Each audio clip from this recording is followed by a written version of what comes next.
যদি দিন কলেজে পাঠাও, না না, মেয়েটারে যদি মানুষের মতো মানুষ বানাইয়া ফাতেমার মতো আদর্শ নারী বানাও, খাদিজার মতো আদর্শ নারী বানাও। হযরত আলী বলেন, মসজিদে নববীতে নবী বসে আছেন, আমি আলী হঠাৎ করে ঢুকলাম, দেখি সাহাবায়ে কেরামরা কথা বলতেছেন। একটা প্রশ্ন নবী বলতেছেন, কেউ বলতে পারবেন এই জমিনে নারীদের জন্য শ্রেষ্ঠ গুণের নাম কি? একজন সাহাবীও কথা বলে না। আমি আলী দীর্ঘ সময় বসে হঠাৎ করে বের হইয়া একটা দৌড় দিয়া আমার ঘরে গিয়ে দাঁড়ায় গেলাম।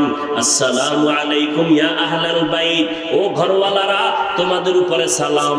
ফাতেমা ভেতর থেকে দরজা খুলে সালামের জবাব দিলেন। আপনার বিবিরা দেয়নি?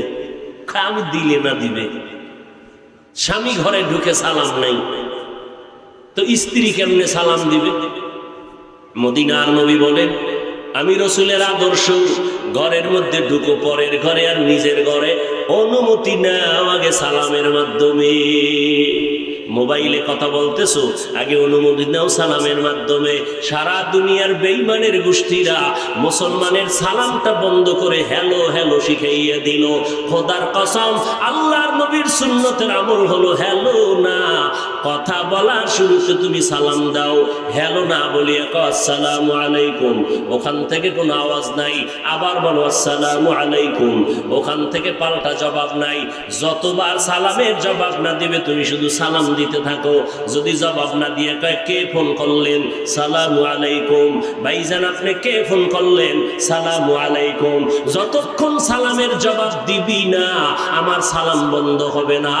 একবার যদি টেস্ট করো, জীবনের তরে বান্দা সালামওয়ালা হয়ে যাবে। হ্যালো বলবা না সালাম? ঘরের মধ্যে ঢুকার আগে কি সালাম? হযরত আলী বলেন, আমি সালাম দিলাম। ফাতেমা ব্যস্ত ছিল কাজে, কাজ বন্ধ করে আমি স্বামীর খেদমতের জন্য ফারেক হয়ে গেলেন। আর আমগো আম্মা জানেরা কাজ না থাকলেও আগে যদি ব্যস্ত থাকে, স্বামী আগে যদি শুয়েও থাকে, টেলিভিশন দেখে, স্বামী ঢুকার পরে সাথে সাথে বিছনায় পড়ে যায় অসুস্থ, কোনো কাজের যেন অর্ডার না আসে। যদি কয় পানি দাও, নিয়ে খাও, ঠিক নেই? কারণ ওই যে যৌতুক খাইয়ে বিয়ে করছে, এখন ওই বউয়ের গোলাম হয়ে গেছে। আল্লাহ হেদায়েত দান করুন। ফাতেমা সালাম দিলেন। কোথা থেকে আসলেন স্বামী আমার? বলে মুহাম্মদ পয়গম্বরের দরবার থেকে। আমার আব্বা জান কেমন আছেন? আলহামদুলিল্লাহ, তবে একটা জটিলতার মধ্যে দেখলাম। কি প্রশ্ন চলতেছে? নারীদের জন্য জমিনের মধ্যে শ্রেষ্ঠ গুণ কি? কেউ জবাব দেয় না। ফাতেমা তুমি যদি জবাব দাও, আমি মদিনাওয়ালা নবীর কাছে আবার যাব। ফাতেমা কয়, আমার আব্বারে সালাম পৌঁছাইয়া দিয়া বলবেন, নারীদের জন্য জমিনে শ্রেষ্ঠ গুণ হলো বেগানার নজর থেকে নিজেকে বাঁচাইয়া রাখা। আতাকুমুর রাসূলু ফাখুযুহু, ওই সমস্ত জিনিস আল্লাহ বলেন তোমরা রসুল যা নিয়ে আগমন করেছেন তা আঁকড়ে ধরো। ওয়ামা নাহাকুম আনহু ফান্তাহু, ওই সমস্ত জিনিস থেকে তোমরা ফিরে যাও যার থেকে রসুল ফিরে যেতে বলেছেন। হাদিসে পাকে নবী বলেন, আমি বিদায় বেলা দুটো জিনিস রেখে যাই, তোমরা যদি আঁকড়ে ধরো কখনোই তোমরা পথভ্রষ্ট হবে না, লাইনচ্যুত হবে না, ক্ষতির মধ্যে তোমরা পড়বে না। দুই জিনিসের, প্রথম কোরআন, দ্বিতীয় রসুলের সুন্নাত। সিরাতুন নবীর আলোচনা। বর্তমান মাস আপনারা জানেন রবিউল আউয়াল। পৃথিবীর ইতিহাসের কোন এক বছরের কোন এক রবিউল আউয়ালে আল্লাহ রসুল পৃথিবীতে আগমন করেছিলেন এবং ভিন্ন একটি হিজরির রবিউল আউয়ালে আবার রসুল বিদায় নিয়েছেন। খুব খেয়াল করেন, পৃথিবীতে রসুল আগমন করেছেন হিজরি সনের এক রবিউল আউয়ালে, আবার ভিন্ন হিজরির রবিউল আউয়ালে আল্লাহ রসুল বিদায় নিয়েছেন। আসার দিন ছিল সোমবার, যাওয়ার দিন ছিল সোমবার। যাওয়ার তারিখ 12 রবিউল আউয়াল, আসার তারিখ নিয়ে ইখতিলাফ, মতবিরোধ। কেউ বলেছেন 2, কেউ বলেছেন 5, কেউ বলেছেন 9, কেউ বলেছেন 8, কেউ বলেছেন 12। আসলেন রবিউল আউয়ালে, বিদায় নিলেন রবিউল আউয়ালে, এই কথায় কারো দ্বিমত নাই। বার ছিল সোমবার, আগমনের দিন সোমবার, বিদায়ের দিন সোমবার, এ কথায় কারো দ্বিমত নাই। যাওয়ার তারিখ 12, এ কথায় কারো দ্বিমত নাই। আসার তারিখ নিয়ে দ্বিমত। আসলেন রবিউল আউয়ালে, বিদায় নিলেন রবিউল আউয়ালে, মাঝখানে সময় কাটলো কত? কি ঘুমাইতেছেন? নবী আসছেন কোন মাসে? বিদায় নিছেন কোন মাসে? মাঝখানে সময় কত? 63 বছর। যাওয়ার তারিখ নিয়ে দ্বিমত নাই, আসার তারিখ নিয়ে দ্বিমত কেন? নবীর বিদায়ের তারিখ নিয়ে দ্বিমত নাই, সবাই একমত 12 রবিউল আউয়াল। মোবাইলগুলো বন্ধ করবি না, অনর্থক ছবি তোলা হারাম। যদি জিজ্ঞেস করি ছবি তুলো কেন, এমনি কবিরা গুনাহ, 7000 বছর জাহান্নাম। আর এই আকাম যদি করো বরকতের মজলিসে, তো কত গজব আসবে। সমস্ত দুনিয়ার উলামায়ে কেরাম একমত, এমনি ছবি তোলা হারাম, বিনা কারণে ছবি তোলা হারাম। কাকে বলবো? না আলেমকে ফিরাইতে পারি, না উল্লেখযোগ্য বুদ্ধিজীবী মাথা মোটাদেরকে ফিরাইতে পারি, না সইতে পারি, না কিছু বলতে পারি। পাগলের মতো হয়ে গেছে। অর্থাৎ চ্যালেঞ্জ দিছে ওর বাবার সাথে যে আমি জাহান্নামে গিয়েই ছাড়বো এই মোবাইল দিয়ে। আর ওর বাবায় মান্নত করছে তোরে জাহান্নামে পৌঁছাইয়েই ছাড়বো এই মোবাইল দিয়ে। এই মান্নত পুরা করতেছে। কতবার বলছি মোবাইল বন্ধ করার জন্য? বুদ্ধি থাকলে নাকি গরজামাই থাকা লাগে না। তো তুমি যদি মোবাইলটা এখানে ওপেন করো, উদ্দেশ্য কি? বয়ান রেকর্ড করবা? তোমার রেকর্ডও ভালো হবে না, ছবিও ভালো আসবে না। বুদ্ধি থাকলে তো তুমি মিডিয়াওয়ালাদের থেকে ডাউনলোড করে পরে নিতে পারো। তোমার যে বুদ্ধি নাই এটাও একটা প্রমাণ। এই মোবাইলে তোমারে টাটকা তার ছেঁড়া বানায় ফেলেছে। লজ্জা শরম সব চলে গেছে। আল্লাহ হেদায়েত দান করুন।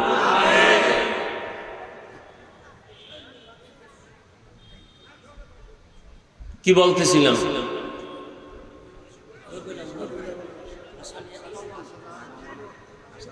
একজনেরও অ্যান্সার সঠিক না। কি বলতেছিলাম? আসার তারিখ নিয়ে দ্বিমত কেন? যাওয়ার তারিখ নিয়ে দ্বিমত নাই কেন? আসার তারিখ নিয়ে দ্বিমত হলো কারণ এমন একটা সময় রাসূল আসছিলেন দুনিয়াতে, যেই সময় মক্কার মানুষ চূড়ান্ত বদমাশ, চরিত্রহীন। ওরা নবী চিনবে দূরের কথা, ওই দিকে তাদের কোনো চিন্তাই নাই। এত বর্বর জাহেল, নারী পুরুষ উলঙ্গ হয়ে বাইতুল্লাহ তাওয়াফ করে, ভেতরে 307টা মূর্তি লাগানো। এরপরে অবাধে যুবক যুবতী যৌবনের আদান প্রদান করে। তো এমন একটা সন্তান এমন মুহূর্তে জমিনে আসবে, কে কার খবর রাখে? আমেনা বলতেছেন, আমি দেখতেছি একটা নূরের আলো আমার ঘরের মধ্যে, যে আলোতে শুধু ঘর আলোকিত হয় নাই, বহুদূরের বসরা এলাকার রাজপ্রাসাদ পর্যন্ত আলোকিত হয়ে গেছে। এখন এই খবর যারা দেখছে বুঝছে তারা বুঝবে। যখন নবী বড় হতে শুরু হলেন, অলৌকিক কিছু কিছু ঘটনা প্রকাশ পেতে লাগলো। মানুষ তাকায় দেখে, এই লোকটা কে? রাস্তা দিয়ে হাঁটলে মেঘ ছায়া দেয়। এই ব্যক্তিটা কে? যার গায়ের ঘাম থেকে মেশকের ঘ্রাণ আসে। এই ব্যক্তিটা কে? যে কদম দিলে ও জায়গা থেকে মেশকের ঘ্রাণ। তখন মানুষের চোখ কান খুলতে শুরু করলো। এক পর্যায়ে যখন আত্মবিশ্বাস জন্মাইল, তখন বলল যে লোকটা তাহলে অলৌকিক মানুষ, তাহলে তার ইতিহাস একটু লিখে রাখা দরকার। দীর্ঘ অনেক বছর পরে লেখতে গিয়া কেউ বলছে কয় তারিখ আসছিল মনে নেই, তো কেউ লিখতে গিয়া লেখছে 12, কেউ লেখছে 2, কেউ লেখছে 5, কেউ লেখছে 8, কেউ লেখছে 9। যাওয়ার তারিখ নিয়ে দ্বিমত থাকারই কথা না, কারণ বিশ্ব নবীর আগমন মানে বিশ্বের মরণ। আসমান কাঁদে, জমিন কাঁদে, সাহাবায়ে কেরাম কাঁদে, ওমর তরবারি নিয়ে খাড়ায় কয় যে কবি নবী নাই কল্লা ফালাইন। মাথা গরম হয়ে গেছে। এই জন্য আসার তারিখ নিয়ে দ্বিমত, যাওয়ার তারিখ নিয়ে দ্বিমত নাই। আশাটাকে বলা হয় মিলাদুন নবী। রসুলের আগমনকে কি বলে? বিদায়টাকে বলে ওয়াফাতুন নবী। মধ্যখানের সময়টাকে বলে সিরাতুন নবী। কয়টা শব্দ? আবার ডাউন হলো কেন সাউন্ড? কয়টা শব্দ? আশাটাকে কি বলে? বিদায়কে ওয়াফাতুন নবী। মধ্যখানের সময় তিন শব্দ আমার রসুলের শানের শব্দ। তিনটা শব্দ আমার রসুলের শানের, কোন পীরের না। এই শব্দ পীরের নামে আছে? কোন অলির নামে আছে?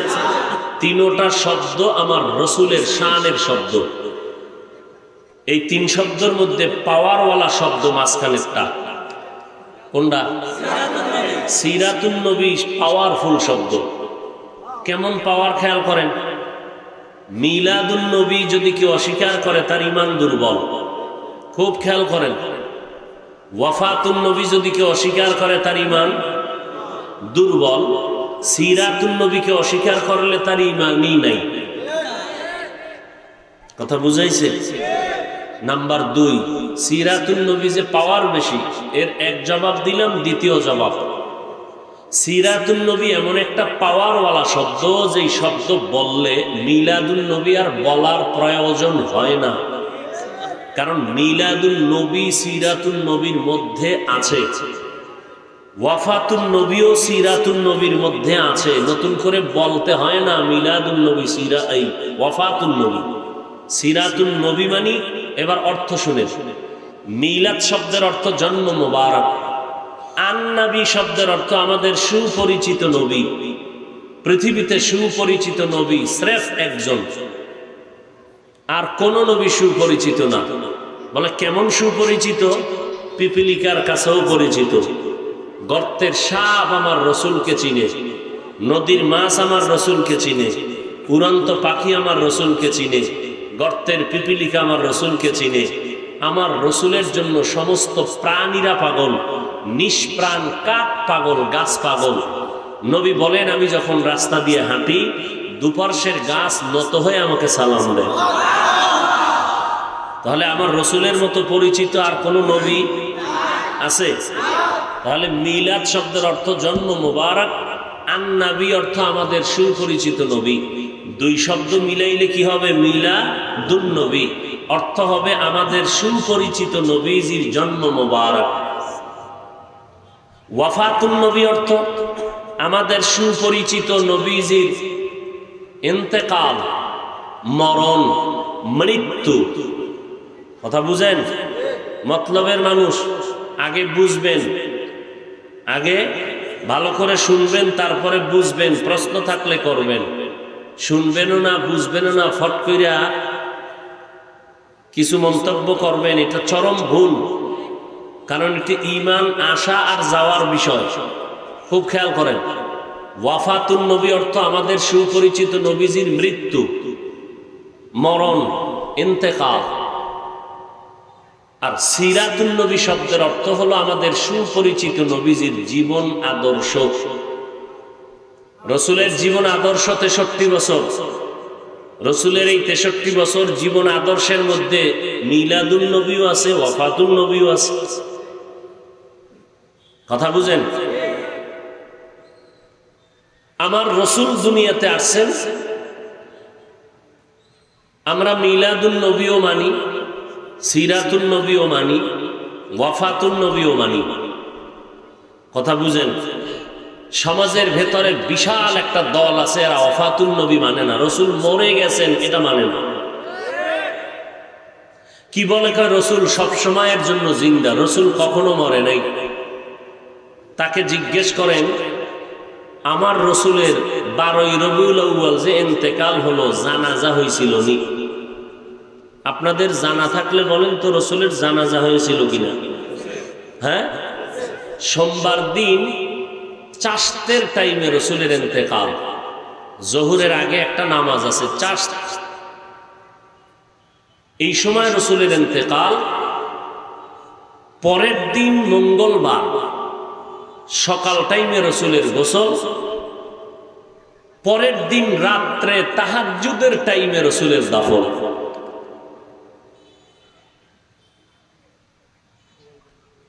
এই সাহাবায়ে কেরাম লাইন দিয়া জানাজা পড়তেছেন, কোনো ইমাম নাই। এবার আপনারা বলেন সরল মনে, জিন্দা ব্যক্তির জানাজা হয়? জোরে বলেন। এবার দলিল নেন কোরআন থেকে। আল্লাহ বলেন ইন্নাকা মাইয়িতুন ওয়া ইন্নাহুম মাইয়িতুন। হে রাসূল, ইন্নাকা নিশ্চয়ই আপনি, মাইয়িতুন, মাইয়িত বুঝেন? মাইয়িত মানে কি? জিন্দা। আপনারা যখন জানাজায় দাঁড়ান সামনে কি থাকে? মাইয়িত। মাইয়িত মানে জিন্দা। আল্লাহ কোরআনে কয় ইন্নাকা, হে রাসূল নিশ্চয়ই আপনি, মাইয়িতুন মানে জিন্দা। হ্যাঁ, তাহলে যে রসুলকে মাইয়িত মনে করে না আল্লাহর এই আয়াত অনুযায়ী, সে তো কোরআনের আয়াতই মানল না। যে কোরআনের আয়াত মানে না, তার ঈমান কেমন পাকা চিন্তা করেন। আমাদের আহলে সুন্নাত ওয়াল জামাতের আকীদা, রসুল মরণ হয়েছে, কিছু সময়ের জন্য রসুলের দেহ মোবারক থেকে রূহকে আলাদা করা হয়েছে। এরপরে রসুল কবরে গেলেন। রওজা আতহারের মধ্যে যাওয়ার পরে আল্লাহ পাক রসুলকে আবার জিন্দা করে দিলেন। কিয়ামত পর্যন্ত আমার নবী জিন্দা অবস্থায় নামাজের হালাতে আল্লাহর মারেফতের মজা নিবেন রওজা মুবারকের মধ্যে। قال النبي صلى الله عليه وآله وسلم الأنبياء أحياء في قبورهم يصلون الأنبياء أحياء সমস্ত নবীরা জিন্দা, ফি কুবুরিহিম কবরের মধ্যে। নাও করে কোথায়? ফি কুবুরিহিম কবরের ভেতরে। ইউসাল্লুনা তারা নামাজ আদায় করেন। এখন একদল কয় নবীরে জিন্দা মানি না, ফিতনার কোন দিকে যাবেন? একদল কয় মরণ মানি না, আর একদল কয় জিন্দা মানি না। এত ফিতনা হইলে জবাব দিব কখন? ঘরে ঘরে ফিতনা। একদল বলে রসুলের মরণ মানি না, আর একদল বলে রসুল জিন্দা মানি না। আল্লাহ কয় জিন্দা তো জিন্দাই, আমি এদেরকে খানা দেই। আল্লাহ বলেন আমি এদেরকে কবরের মধ্যে খানা দেই। কোরআনের আয়াত। বাল আহইয়াউন, এরা জিন্দা, আমি আল্লাহ এদেরকে ইউরজাকুন রিজিক দান করি কবরের ভেতরে। যারা জিন্দা মানে না এরা আমগো কয় রসুল যদি কবরে জিন্দা হয় খায়নি। খায় কি খায়? রুটি না ভাত? যদি রুটি ভাত খায় প্লেট পায় কই, গেলাস পায় কই? এমন তার সেরা কেমন ফিডা দরকার। এরা আবার দাবি করে আমরা হাদিস মানি, আমরা রসুলের আশেক। যারা রসুলকে জিন্দা মানে না এরা ভণ্ড। যারা রসুলের মরণ হয়েছে মানে না তারাও ভণ্ড। কোন সন্দেহ? আহলে সুন্নাত ওয়াল জামাতের আকীদা, রসুলের 63 বছরের পরে মরণ হয়েছে, কবরে যাওয়ার পরে আল্লাহ জিন্দা করেছেন। কিয়ামত পর্যন্ত সমস্ত নবীরা কবরে জিন্দা। কি একমত সবাই? আল্লাহ বুঝার তৌফিক দান করেন। আল্লাহর নবী কবরের মধ্যে আছেন রওজা মুবারকে, কিয়ামত পর্যন্ত জিন্দা থাকবেন।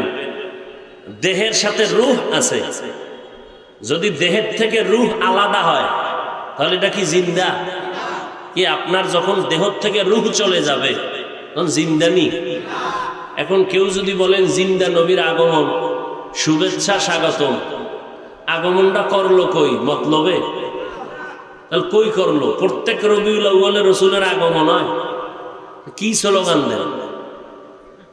আল্লাহ বুঝার তৌফিক দান করুন। হায় হায় হায়। এরপরে আবার শব্দ লাগাইছে ঈদ, ঈদে মিলাদুন নবী। পৃথিবীর কোন কিতাব, হাদিসের ব্যাখ্যা, কোরআনের তাফসীর পৃথিবীর কোন কিতাবে আমাদের আহলে হকের, বন্ডদের না, আহলে হকদের কোন কিতাব, হাদিসের ব্যাখ্যা কিতাব, কোরআনের কোন তাফসিরের মধ্যে ঈদে মিলাদুন নবী শব্দটা নাই। দেখাইতে পারলে কেউরে লাগবে না, আমি একাই যথেষ্ট এই বাংলাদেশের সাইজ করার জন্য। আমারে লাইন করো, যদি দেখাও আমি মিলাদুন নবীর ঈদ করব। মিলাদুন নবী মানি, যে মানবে না তার ঈমান দুর্বল। তবে মানার ব্যবধান কি? মিলাদুন নবী মানা এটা নফল, এটা কি নফলের পর্যায়ে, আর সিরাতুন নবী মানা ফরজ। কেমনে শুনেন তার দলিল। সাহাবায়ে কেরামের বড় এক অংশ আম্মা জান আয়েশা রাদিয়াল্লাহু আনহার কাছে গেলেন, গিয়ে প্রশ্ন করলেন, রাসূলের আদর্শের সবক দেন, বয়ান দেন। আম্মা জান আয়েশা রাদিয়াল্লাহু আনহা পাল্টা প্রশ্ন করলেন, আফাতাকরাউনাল কুরআন, সাহাবায়ে কেরাম আপনারা কোরআন শরীফ কি তেলাওয়াত করেন না? ক্বালু বালা, বলে হ্যাঁ করি। আম্মা জান আয়েশা বললেন, কানা খুলুকুহুল কুরআন, কোরআন শরীফটাই হলো নবীর আদর্শ। আদর্শের আরবি হলো সিরাতুন নবী, নবীর সিরাত হলো কোরআন, সিরাতুন নবী হলো কোরআন, সিরাতুন নবী হলো নামাজ, সিরাতুন নবী হলো কোরআনের বর্ণিত পর্দা, সিরাতুন নবী হলো কোরআনের বর্ণিত রোজা। যারা বলে আমরা সিরাতুন নবী মানি না, প্রমাণ তারা কোরআন হাদিস মানে না। রাসূলের সিরাত হলো কোরআন। আম্মা জান আয়েশা রাদিয়াল্লাহু আনহা বলেন, সিরাতুন নবী, এরে নবীর আশিক, রবিউল আউয়ালে আমার নবী দুনিয়াতে আসলেন। এখন এই খুশি হইয়া আপনারা মিলাদুন নবীতে কি আমল করবেন? আমার নবীর থেকে কোনো আমল আছে কিনা আমরা যাচাই করে দেখব। যদি দেখি নবীর মধ্যে মিলাদুন নবী উপলক্ষে কোনো আমল নাই, তাহলে আমরা নজর করব সাহাবায়ে কেরামের ভেতরে আছেনি। সাহাবায়ে কেরাম যদি করেন তো আমরা চেষ্টা করব করার। যদি দেখি সাহাবায়ে কেরামের মধ্যে নাই, দেখব আমরা আমাদের মুরব্বী তাবেঈন, তাবে তাবেঈন এদের মধ্যে আসেনি, নজর করে দেখলাম না। সাহাবাদের কাছেও যাওয়া লাগবে না, তাবেঈনদের কাছেও যাওয়ার প্রয়োজন নাই। মিলাদুন নবী উপলক্ষে আমার নবীর একটা আমল আছে, আমার নবীর আমল।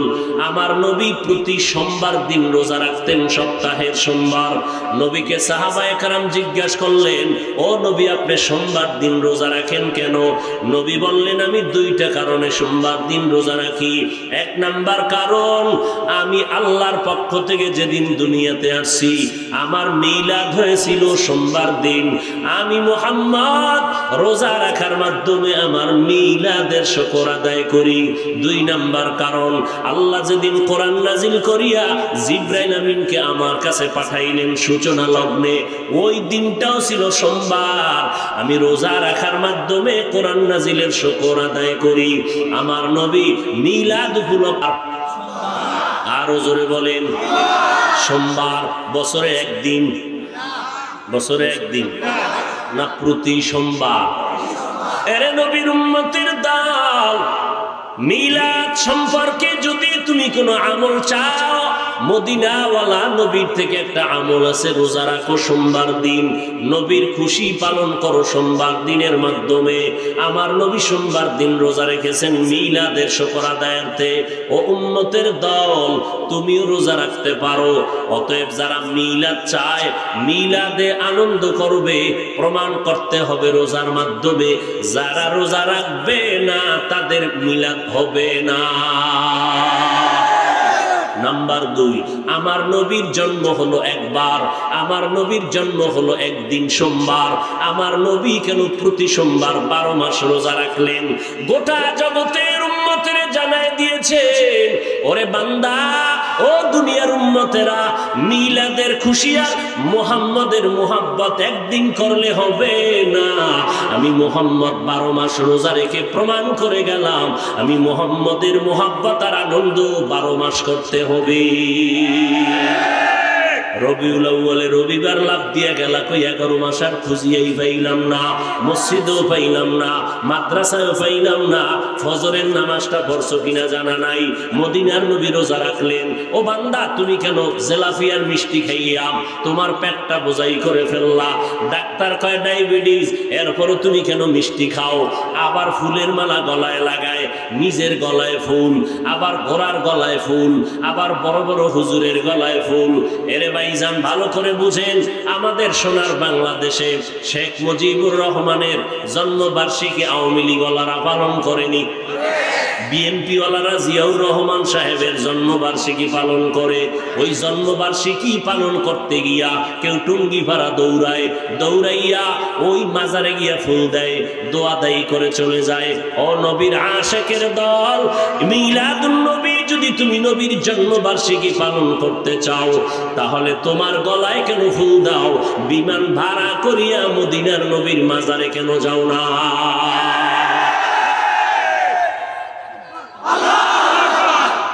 মদিনার নবীর মাজারে গিয়া তোমরা কেন ফুল দাও না? তোমার গলায় কেন ফুল লাগাও? ঘোড়ার গলায় কেন ফুল লাগাও? এরে নবীর উম্মতের দল, আমরা নবীর আশেক হতে চাই, নবীর তরিকা মতো মন গড়া আশেক হতে চাই না। আমার নবী রোজা রাখছেন, নবী সোমবার দিন রোজা রাখছেন, এতটুকুই না, আমার নবী প্রত্যেক সোমবার রোজা রাখছেন, আবার বৃহস্পতিবারও রোজা রেখেছেন। নবীজি, আপনি বৃহস্পতিবার রোজা রাখলেন কেন? নবী বলেন, বৃহস্পতিবার বান্দার আমল আর সে আজিমের মধ্যে চলে যায়। আমি নবী চাই আমার আমলটা যেন রোজার হালাতে আল্লাহর দরবারে পেশ হয়ে যায়। এরে নবীর উম্মতের দল, আল্লাহর নবী মক্কা নগরীতে আসলেন রবিউল আউয়ালে। কি নিয়ে আসলেন, আবার কি রেখে চলে গেলেন? আল্লাহ কয়, নবী যা নিয়ে আসছেন তা গ্রহণ করো, যা রেখে গেলেন এগুলো গ্রহণ করো, নিষেধ যা করছেন তার থেকে ফিরো।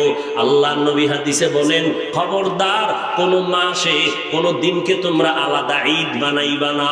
অমুক মাসটা ঈদের মাস এই কথা বলবা না, অমুক দিনটা ঈদের দিন এই কথা বলবা না। মদিনার নবী নিষেধ করলেন, কারণ আল্লাহ তাআলা আল্লাহর নবীর মাধ্যমে সিদ্ধান্ত দিলেন মুসলমানের জন্য বছরে 2টা ঈদ আল্লাহ দিয়া দিলেন, ঈদুল ফিতর আর ঈদুল আজহা। ও নবীর মহব্বতে আনন্দ করবা, আর আমার নবীর আনন্দ তো ওই ব্যক্তি করবে যেই ব্যক্তির মধ্যে থাকবে পয়গম্বরের সুন্নতের আদর্শ। ওই বান্দার আনন্দ হবে মিষ্টি খাওয়া না, ওই বান্দার আনন্দ হবে আমি জান্নাতি মেহমান, আমি সুন্নত অনুযায়ী চলবো, তো দুনিয়াতে আমাকে মানুষ সম্মান করে, এটাই তো আমার বড় আনন্দ। আমার টাকার গরমে মতলবের মানুষ আমারে সম্মান করে না, আমার বাবার পরিচয় আমারে সম্মান করে না, আমার টাকার কারণে, ক্ষমতার চেয়ারের কারণে এতগুলো মানুষ ঘাসের মধ্যে বসে আমার কথা শুনে না। আমার সম্মানের পেছনে কারণ একমাত্র মদিনাওয়ালা নবীর আদর্শের কারণে আজ আমার এই সম্মান। এর থেকে আনন্দ আর কি হতে পারে রে ভাই? আর ফাইনাল আনন্দ হবে আমার নবীর সাথে যেদিন জান্নাতে ঢুকবো। ইমামুল আউয়ালিন আল আখিরিন বাহরে সাদকা রাহমাতাল লিল আলামিন সাইয়্যিদুল কাউনাইন খাতমুল মুরসালিন আখিরামত বুদে ফখরুল আউয়ালিন। আল্লাহর নবী বললেন, আমি এমন এক সময় মক্কা নগরীতে আসলাম যেই সময় মক্কার মতো খারাপ মানুষ জমিনে আর কোথাও নাই। আমি কি নিয়ে আসছি জানো রে মানুষ? আমি উত্তম আদর্শ নিয়ে জমিনে আসছি। আল্লাহ তাআলা বলেন, লাকাদ কানা লাকুম ফি রাসূলিল্লাহি উসওয়াতুন হাসানা। ও দুনিয়ার মানুষেরা শুনে নাও, মুহাম্মদের মধ্যে তোমাদের জন্য রয়েছে উত্তম আদর্শ। কেমন উত্তম আদর্শ? মক্কার চূড়ান্ত চরিত্রহীন মানুষগুলো মুহাম্মদের আদর্শের মালা যেদিন গলায় লাগাইল, এরা মক্কার মানুষ খারাপ থেকে এতটা ভালো হয়ে গেল। আল্লাহ জিব্রাইলের পাঠায় কয়, নবীরে জানায় দাও অমুক অমুক অমুক সাহাবার নামে আমি দুনিয়াতে জান্নাতের সার্টিফিকেট দিয়ে দিলাম।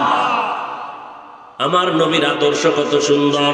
আমার নবী বলেন আল্লাহ তাআলা আমাকে আদর্শ নিয়ে পাঠাইলেন, আমার চলাফেরার আদর্শ কত সুন্দর।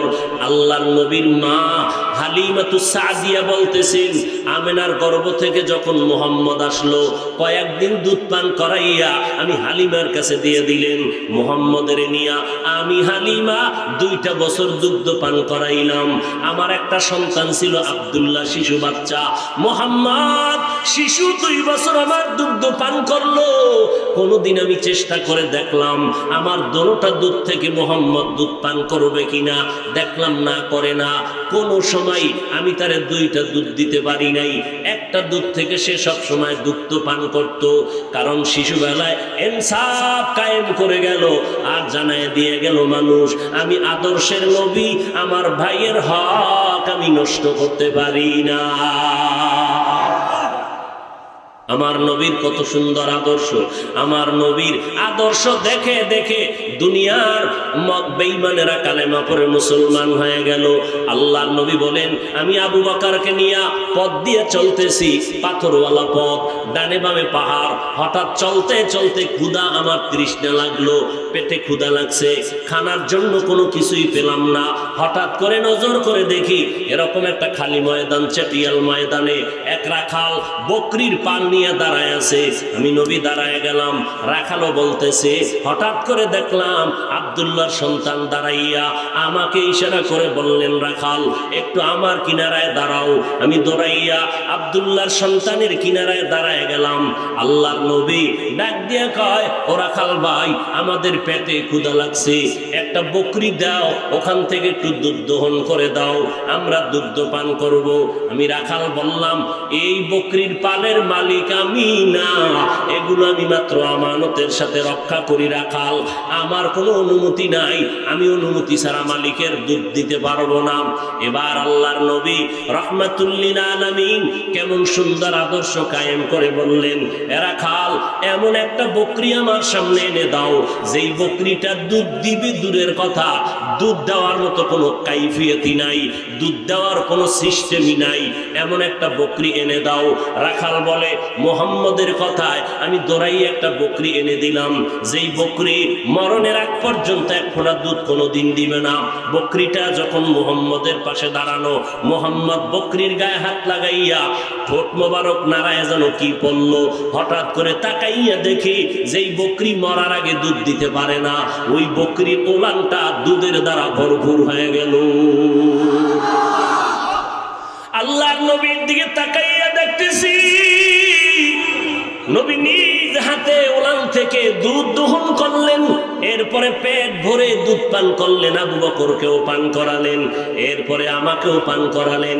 রাখাল বলে, এরপরে আমি দেখলাম আবার বকরির গায়ে হাতটা লাগাইয়া ঠোঁট নাড়াইয়া কি যেন বললেন, নজর করে দেখলাম বকরিটা আগের মতো হয়ে গেল। মদিনার নবী বলেন, যাও রাখাল ভাই, বকরিটা পালের মধ্যে দিয়া দাও। আমি পালের মধ্যে দিয়া এমন জোরে একটা দৌড় দিয়া মুহাম্মদের কদমে লুটাইয়া পড়লাম আর বললাম, আপনার আদর্শ আর অলৌকিক ঘটনা দেখে আমি বরদাস্ত করতে পারলাম না।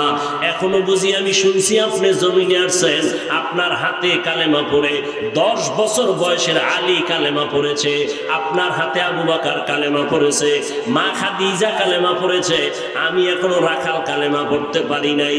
হাতটা বাড়াইয়া আমাকে আপনি এখনই কালেমা পড়ে মুসলমান বানায় দেন। নবী বলেন, এই রাখালকে চিনুনি?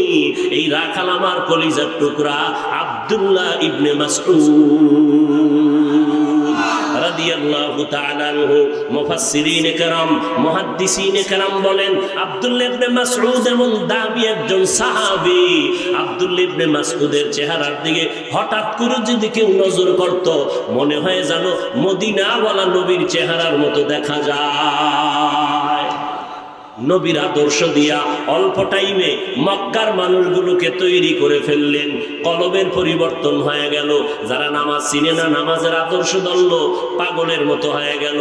নবী বলেন, আমার হাতে কালেমা পড়ে মুসলমানরা মুসলমান হতে লাগলো। মক্কার মানুষ, আমি মুহাম্মদ এমন আদর্শ কায়েম করলাম, মক্কার মানুষের মধ্যে দেখলাম এরা বড় ছোট সম্মান করে না, নারীদেরকে তুচ্ছ মনে করে তাড়ায়া দেয়, বিধবা নারীদের মানে না, কন্যা সন্তান হইলে লজ্জায় মুখ দেখায় না, কন্যা সন্তান যদি হয় বাবায় সুযোগ পাইলে জ্যান্তভাবে মাটির মধ্যে দাফন করে দেয়।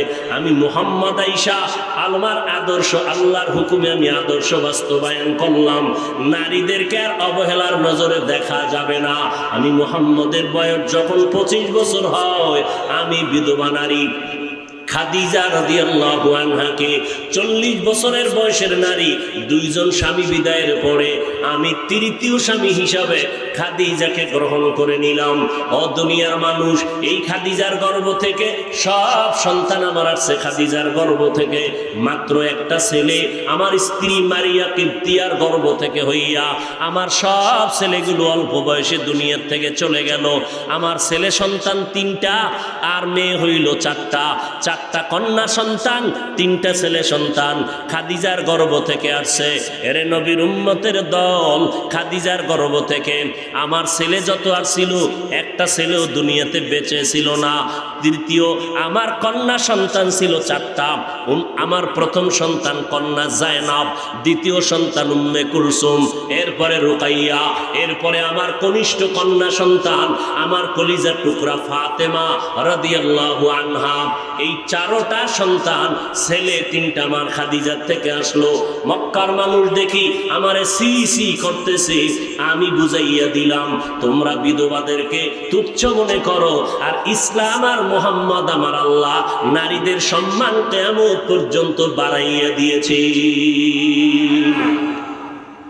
মদিনার নবী বলেন, রে দুনিয়ার মানুষ, মক্কার মানুষ নারী পছন্দ করে না, কন্যাদেরকে পছন্দ করে না, আর আমি মুহাম্মদ একটা ছেলে পাই নাই, আমি 4 কন্যার বাবা। এই দুনিয়ার মানুষেরা, যারা একটা কন্যা পাইছো শুকর আদায় করো, তুমি একটা জান্নাতের মালিক। যারা 2টা কন্যার বাবা হয়েছ, তুমি 2টা জান্নাতের মালিক। যারা 3টা কন্যা সন্তানের বাবা হয়েছ, তুমি শুকর আদায় করো, তুমি 3টা জান্নাতের মালিক। বুঝেননি কিছু? এখন এই সমাজের ভেতরে একদল বাবা আছে, কন্যা পছন্দ করে না, খালি ছেলে চায়। ছেলেটা কি আল্লাহর জন্য চাও না যৌতুক খাওয়ার জন্য চাও? ঠিক কইরা না ওরে নিমুখ হারাম রসুলের দুশ্মনেরা। নারীদের এত সম্মান, তুমি ছেলে চেয়েছ, ওই ছেলে আসার পর হতে পারে তোমার ক্ষতি হয়ে যেত, কিন্তু আল্লাহর শুকর আদায় করো, যদি কন্যা পাও হতে পারে ওই ছেলের থেকে 1000 গুণ বেশি উপকার হবে এই মেয়েটার মাধ্যমে। এই মেয়ের যেই জায়গায় বিয়ে দিবা, ওর জামাইয়ের দ্বারা তোমার উপকার হবে, যেই উপকার তোমার রক্তের ছেলের দ্বারা হতো না। এরকম জামাই নাই? এরে নবীর উম্মতের দল, খবরদার। তবে মেয়েটা জান্নাতের মালিক। 1 মেয়ে পাইছো, 1টা জান্নাত, 2 কন্যা পাইলা, 2টা জান্নাত। কখন? যদি মেয়েটারে ইডেন কলেজে পাঠাও। নাকি মেয়েটারে যদি ইডেন কলেজে পাঠাও? না না, মেয়েটারে যদি মানুষের মতো মানুষ বানাইয়া ফাতেমার মতো আদর্শ নারী বানাও, খাদিজার মতো আদর্শ নারী বানাও। হযরত আলী বলেন, মসজিদে নববীতে নবী বসে আছেন, আমি আলী হঠাৎ করে ঢুকলাম, দেখি সাহাবায়ে কেরামরা কথা বলতেছেন। একটা প্রশ্ন, নবী বলতেছেন, কেউ বলতে পারবেন এই জমিনে নারীদের জন্য শ্রেষ্ঠ গুণের নাম কি? একজন সাহাবীও কথা বলে না। আমি আলী দীর্ঘ সময় বসে হঠাৎ করে বের হইয়া একটা দৌড় দিয়া আমার ঘরে গিয়ে দাঁড়ায় গেলাম। আসসালামু আলাইকুম ইয়া আহলাল বাইত, ও ঘরওয়ালারা, তোমাদের উপরে সালাম। ফাতেমা ভেতর থেকে দরজা খুলে সালামের জবাব দিলেন। আপনার বিবিরা দেয়নি? আমি দিলে না দিবে? স্বামী ঘরে ঢুকে সালাম নাই, তো স্ত্রী কেমনে সালাম দিবে? মদিনার নবী বলেন, আমি রসুলের আদর্শ, ঘরের মধ্যে ঢুকো পরের ঘরে আর নিজের ঘরে অনুমতি নাও আগে সালামের মাধ্যমে। মোবাইলে কথা বলতেছো, আগে অনুমতি নাও সালামের মাধ্যমে। সারা দুনিয়ার বেঈমানের গোষ্ঠীরা মুসলমানের সালামটা বন্ধ করে হ্যালো হ্যালো শিখাইয়া দিল। খোদার কসম, আল্লাহর নবীর সুন্নতের আমল হলো হ্যালো না। কথা বলার শুরুতে তুমি সালাম দাও, হ্যালো না বলিয়া কও আসসালামু আলাইকুম, ওখান থেকে কোনো আওয়াজ নাই। আবার বলো আসসালামু আলাইকুম, ওখান থেকে পাল্টা জবাব নাই। যতবার সালামের জবাব না দিবে তুমি শুধু সালাম দিতে থাকো। যদি জবাব না দিয়ে কয় কে ফোন করলেন, সালামু আলাইকুম। ভাইজান আপনি কে ফোন করলেন, সালামু আলাইকুম। যতক্ষণ সালামের জবাব দিবি না আমার সালাম বন্ধ হবে না। একবার যদি টেস্ট করো জীবনের তরে বান্দা সালামওয়ালা হয়ে যাবে। হ্যালো বলবা না সালাম? ঘরের মধ্যে ঢুকার আগে কি সালাম? হযরত আলী বলেন আমি সালাম দিলাম। ফাতেমা ব্যস্ত ছিল কাজে, কাজ বন্ধ করে আমি স্বামীর খেদমতের জন্য ফারেগ হয়ে গেলেন। আর আমগো আম্মা জানেরা কাজ না থাকলেও আগে যদি ব্যস্ত থাকে, স্বামী আগে যদি শুয়েও থাকে টেলিভিশন দেখে, স্বামী ঢুকার পরে সাথে সাথে বিছনায় পড়ে যায় অসুস্থ, কোনো কাজের যেন অর্ডার না আসে। যদি কয় পানি দাও নিয়ে খাও, ঠিক নেই? কারণ ওই যে যৌতুক খাইয়ে বিয়ে করছে, এখন ওই বউয়ের গোলাম হয়ে গেছে। আল্লাহ হেদায়েত দান করুন। ফাতেমা সালাম দিলেন। কোথার থেকে আসলেন স্বামী আমার? বলে মুহাম্মদ পয়গম্বরের দরবার থেকে। আমার আব্বা জান কেমন আছেন? আলহামদুলিল্লাহ। তবে একটা জটিলতার মধ্যে দেখলাম। কি প্রশ্ন চলতেছে?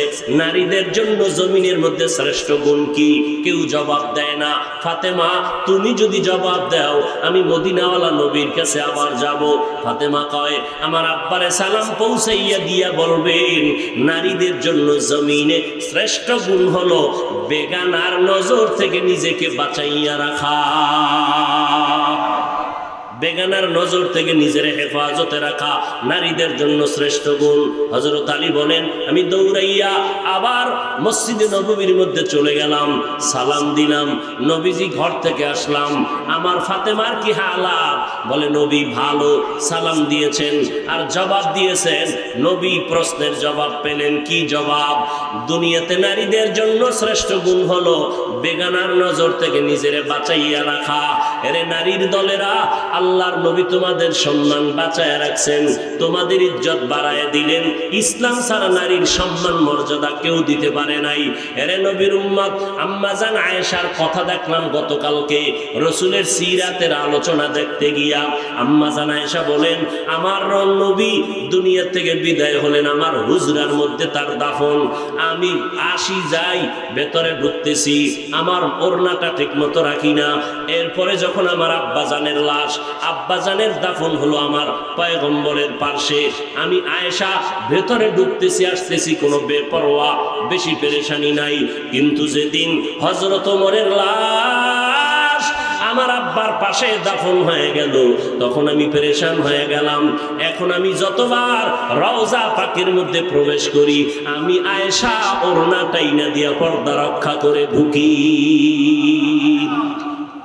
এরা কবরের ভিতরে, আমি কবরের উপরে, মাটির উপরে। এখানে আর পর্দার মাসআলা কি? বলে এটা তাকওয়া, এটা আল্লাহর মোহাব্বত, এটা আল্লাহর ভয়। আল্লাহর মোহাব্বত যত বেশি পেতে চাও তাকওয়ার বিকল্প নাই। हर के दारद खौफे हक दर दिल मदाम जन्नतुल मावा देहद उरा मकाम। ভালো করে শুনেন। সেদিন হাদিসে দেখলাম রাসূল বলেন যেই ঘরের নারীরা মাথায় ওড়না রাখে না, মাথায় অনেক আছে না, ওখানে ভিন্ন কেউ নাই, আমি আছি। স্বামীর সামনে, ভাইয়ের সামনে, যাদের সাথে দেখা দেওয়া জায়েজ, এদের সামনে যেই মহিলারা ওড়না রাখে না মাথায়, আল্লাহর নবী কয় ওই ঘরের মধ্যে কখনো রিজিকে বরকত হয় না। ওই ঘরে কখনো রিজিকের বরকত হয় না। টাকা আসতেছে বেশি, লাভ কি? খাইয়ে লইয়া পেট ব্যথা। খাওয়ার পরে সব টাকা ঔষধে চলে যায়। রবিউল আউয়াল থেকে আমরা কি পাইলাম? রাসূলের উত্তম আদর্শ। ভেতরে নিয়ে নাও, ১৫০০ বছর পরে আজ আমরা রসুলের আদর্শ গ্রহণ করার কারণে সম্মানে আছি না অসম্মানে আছি? রসুল গ্যারান্টি দিয়ে গেলেন, দুইটা জিনিস ধরে রাখ, কোরআন আর সুন্নাত, কোনদিন তোমাদের বিপদ আসবে না। আজকে ১৫০০ বছর পর নবীর সুন্নতের টুপি দিলাম, দাড়ি লম্বা করলাম, নবীর তরিকায় পোশাক পরলাম, আলহামদুলিল্লাহ। এই নবীর আদর্শওয়ালাদের মতো জমিনে কেউ শান্তিতেও নাই, কেউ সম্মানেও নাই। আছে কেউ? বড় ডাক্তার সম্মানিত কেন? গিয়া দেখলাম গলায় পাগড়ি, ওই রোগী দেখতে দেখতে হঠাৎ করে বলে এখন আর দেখা যাবে না। কেন? আজান হয়ে গেছে, নামাজ পড়বো, তারপরে আবার দেখব। তাহলে রসুলের আদর্শ যার ভিতরে যতটুকু আছে তার সম্মান আর শান্তি ততটুকু আছে।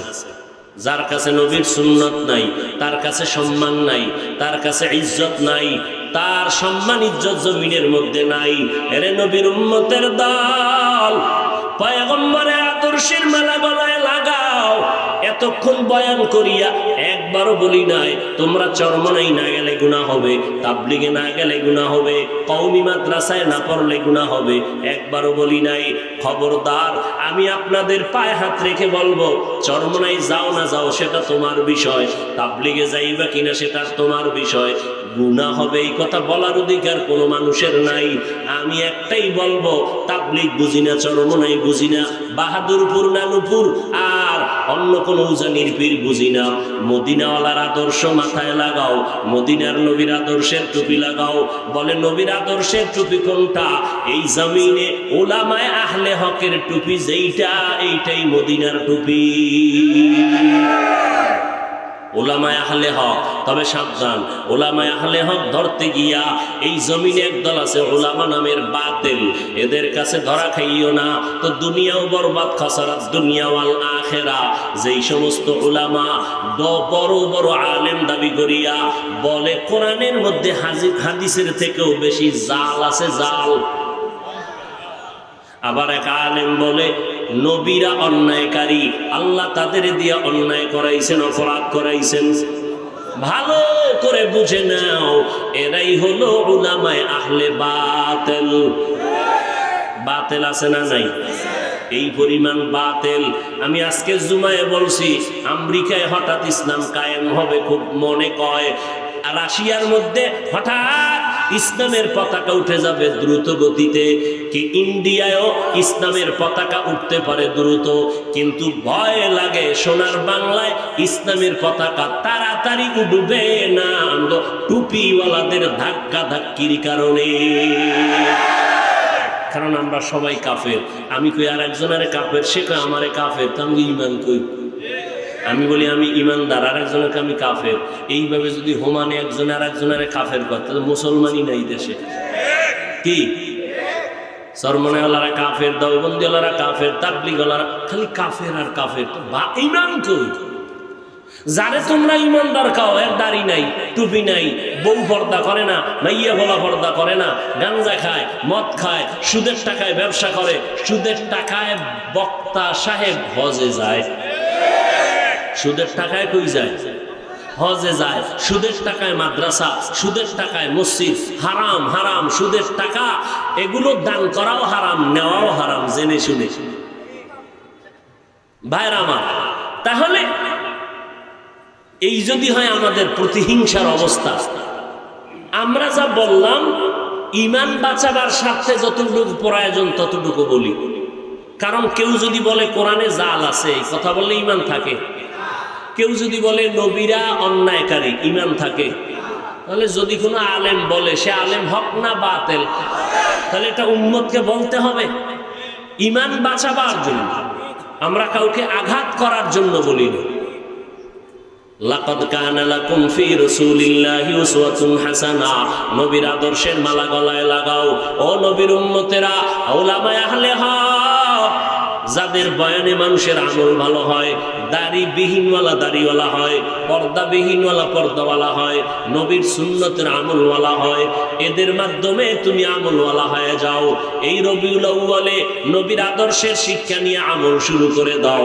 পেছনে যত অন্যায় করেছো তওবা করো, আল্লাহকে বলো হে মালিক নবীর সুন্নত জবাই করেছি, আজকে থেকে তওবা করে নিলাম, আর নামাজ ছাড়বো না, নবীর আদর্শের পর্দা লঙ্ঘন করব না, নবীর আদর্শের পোশাকের বাইরে পড়ব না, মা বাবার সাথে বেয়াদবি করব না, ওলামায়ে কেরামের বিরুদ্ধে গিয়া গুনাহগার হব না, দেশ ও জাতির বিরুদ্ধে ষড়যন্ত্র করব না, নবীর তরিকায় মা বাবার দোয়া নিয়া ওলামায়ে কেরামের পরামর্শ নিয়ে জীবনটা চালাবো, নবীর তরিকায় 5 বেলার নামাজ পড়ব, দাড়িটা লম্বা করব। পয়গম্বর বলেন খালিফুল মুশরিকিন ওয়াফিরুল লিহা ওয়া আহফুশ শাওয়ারিব, মুশরিকদের বিপরীত লাইনে চলো। মুশরিকরা দাড়ি কাটে, তোমরা দাড়ি লম্বা করো, দাড়ি লম্বা করো, মুসখাটো করো। এরে নবীর উম্মতের দল, আজকে নবীর আদর্শ উম্মতেরা বয়ান করে করে তোমাদের বলতেছে, মদিনার নবীর আদর্শের সাথে সম্পর্ক জোড়াইয়া যদি না দাও তোমার পরিণাম ফল কি হবে? ক্বালান নবী সাল্লাল্লাহু আলাইহি ওয়া আলিহি ওয়া সাল্লাম মান তাশাব্বাহা বিকওমিন ফাহুয়া মিনহুম। ওরে আল্লাহর বান্দারা, যেই সম্প্রদায়ের সাথে সম্পর্ক থাকবে তার সাথে তার হাসর হবে। যাদের সম্পর্ক মনের টান দুনিয়ার বেদিনদের সাথে, তাদের হাসর বেদিনের সাথে। আর যাদের অন্তরের মহব্বত আর আমলের টান মদিনাওয়ালার আদর্শের সাথে, কিয়ামতের দিন এরা নবীর সাথে জান্নাতে যাবে। অতএব নবীর সুন্নতওয়ালা আমল, দাড়িটা কেমনে রাখবা, আঙ্গুলের নখগুলো কেমনে কাটবা, ওখানেও নবীর সুন্নত আসেনি, পালন করো রে বাবা। নবীর রেখে যাওয়া সুন্নাত কোন হিন্দুরা পালন করবে না, কোন খ্রিস্টানেরা পালন করবে না, ইহুদিরা পালন করবে না। নবীর সুন্নতের আদর্শের আমল করবে কারা? জোরে বলেন।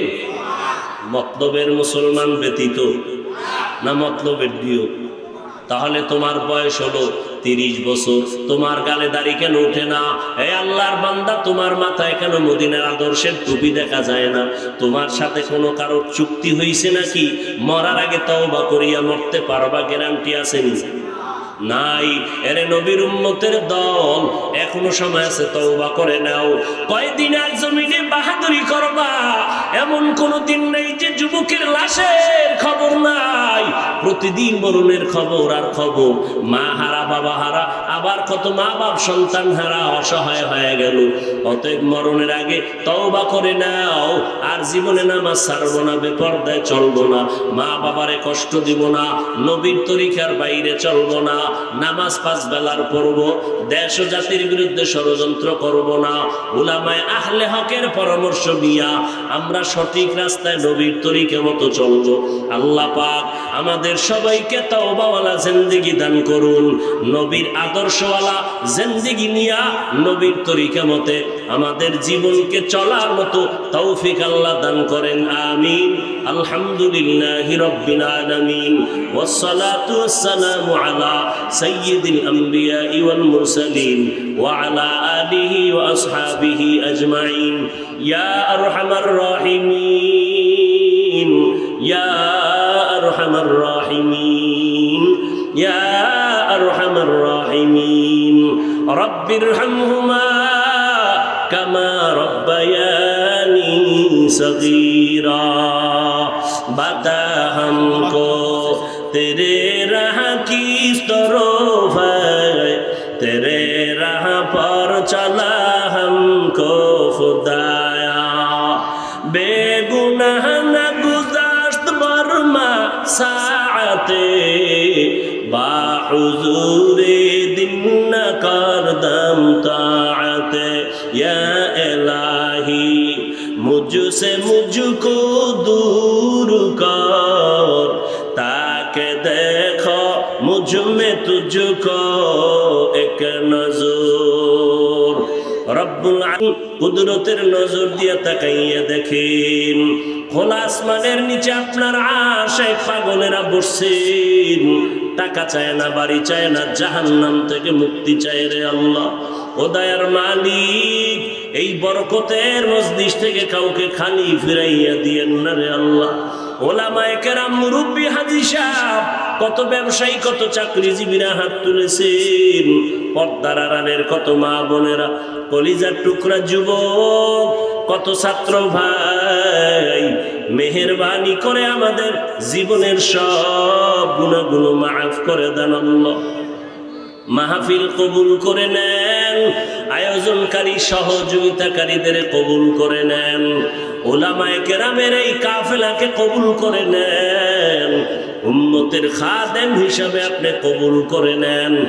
আয় আল্লাহ, রিয়া হাসাদ কিবির দূর করে ইখলাস দান করেন, ইলম ও হিলম ও হিকমত আমলে বরকত বাড়ায়া দেন, মা বোনদের মাফ করে দেন, সারা দুনিয়ার মানুষগুলো মাফ করে দেন, বাংলাদেশ শান্তির দেশ বানায় দেন, প্রশাসনিকভাবে যারা কাজ করে দিনদার বানায় দেন। ও আল্লাহ, জনপ্রতিনিধির দায়িত্ব যারা পালন করে দিনের খাদেম বানায় দেন। আয় আল্লাহ, আমাদের সন্তানগুলো নেককার বানায় দেন রব্বুল আলামিন। সমস্ত